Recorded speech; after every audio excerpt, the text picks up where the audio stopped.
Hej YouTube og velkommen til mit fyrværkeri part 3, og det er sidste part. Der kommer ikke mere. Jeg har i dag været i AFAC og i fyrværkerigården, og som I kan se, så er der faktisk blevet til en del fyrværkeri. Så lad os gennemgå det. Vi starter med fyrværkerigården. Der købte jeg fra, mener det DPA, Dragon Fireworks. Sådan en pakke salutraketter med 6 stykker, de kostede en 50'er. Der er 7,4 gram i hver raket, så det er jo ikke særlig meget, men han sagde de er udmærket, så jeg tænkte, det kunne vi lige så godt teste. Jeg skal nok smide en test op af dem i morgen.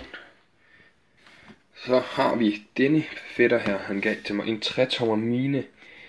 Han sagde, at det var en sjov lille effekt, der kostede 70 kroner, og jeg tænkte, okay, lad os prøve den. Den er faktisk ret hul, og så nede for neden, der ligger der noget. Som sagt 70 kroner. Det skulle bedst bare være en effekt mine. Ingen eksplosioner, så jeg tænkte, det skulle vi prøve. Så går vi over til mit nok absolutte klokken 12 batteri, som jeg købte i fyrværkerigården. Det er denne fætter her. Den hedder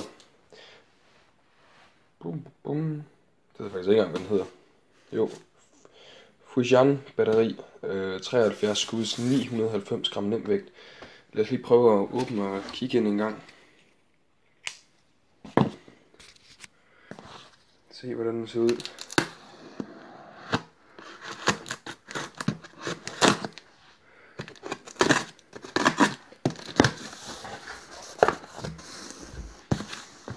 Spændende at se nu.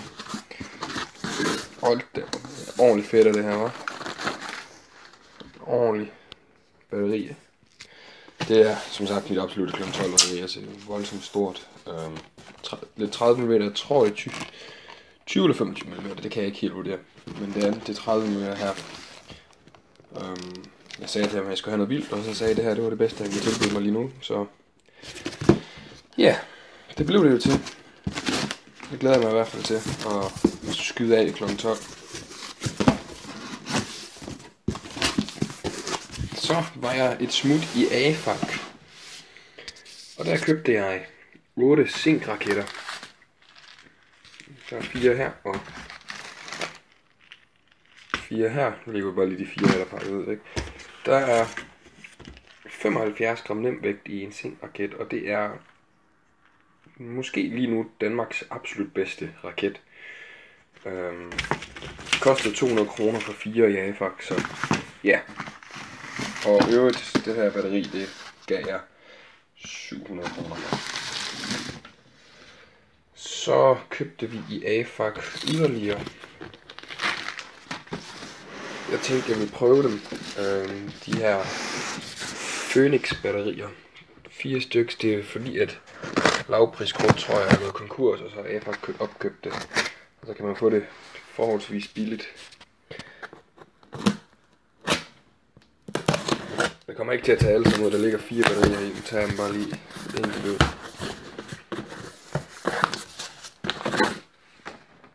Så sådan noget. Undskyld. Sådan her. Og det er okay fin størrelse batteri. Det er 255 gram i den her. Må det ikke der er nogenlunde det samme med de andre. Jeg vil tro, at det er 20 mm rør. 25 mm, hvis vi er heldige. Det er ikke voldsomt store batterier, men alligevel 4 vinkelbatterier til 600 kroner. Det er ikke noget, man kan klage over. Så dem købte jeg en kasse af her. Så fik jeg de her 2 Panda guldpalme batterier gratis. Det er 16 skuds batteri med 116 gram i. Dem fik jeg 2 af, fordi på hver gang man handlede over 1000 kroner, fik man en af dem. Så købte jeg disse 2 Aalborg Powerblock batterier. Det er de 2 30 mm, de har. Det er den, der hedder AP35 og AP36. Det ene, det er det her med 36 skud. 30 mm rør, som sagt. Og der er, jeg kan se det, 486 gram nemvægt i, så det er okay. Det er udmærket. Det var ikke særlig dyrt, synes jeg egentlig. Jeg kan ikke huske, hvad jeg gav for dem, men jeg husker, hvis man købte for over 800 kroner, så fik man 40% på dem. Og så den her 49 skuds 30 mm rør.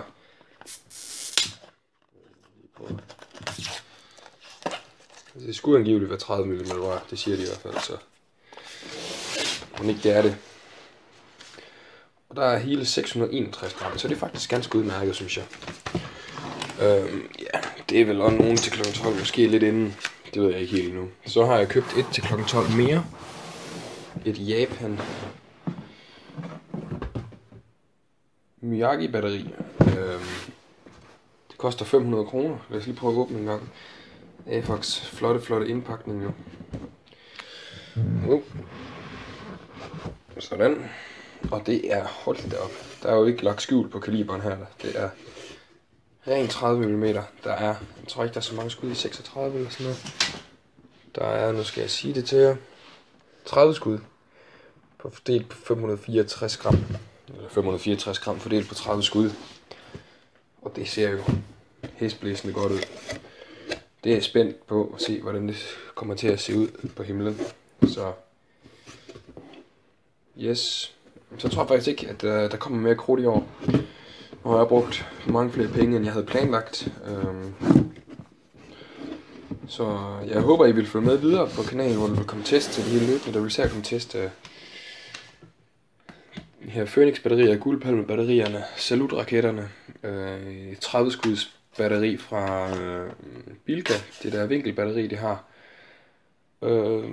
Og så en del andre ting fra Bilka og nogle raketter fra T. Hansen. Så subscribe, hvis I ikke allerede har gjort det, og så håber jeg, at vi kigger ned fremover. Ses.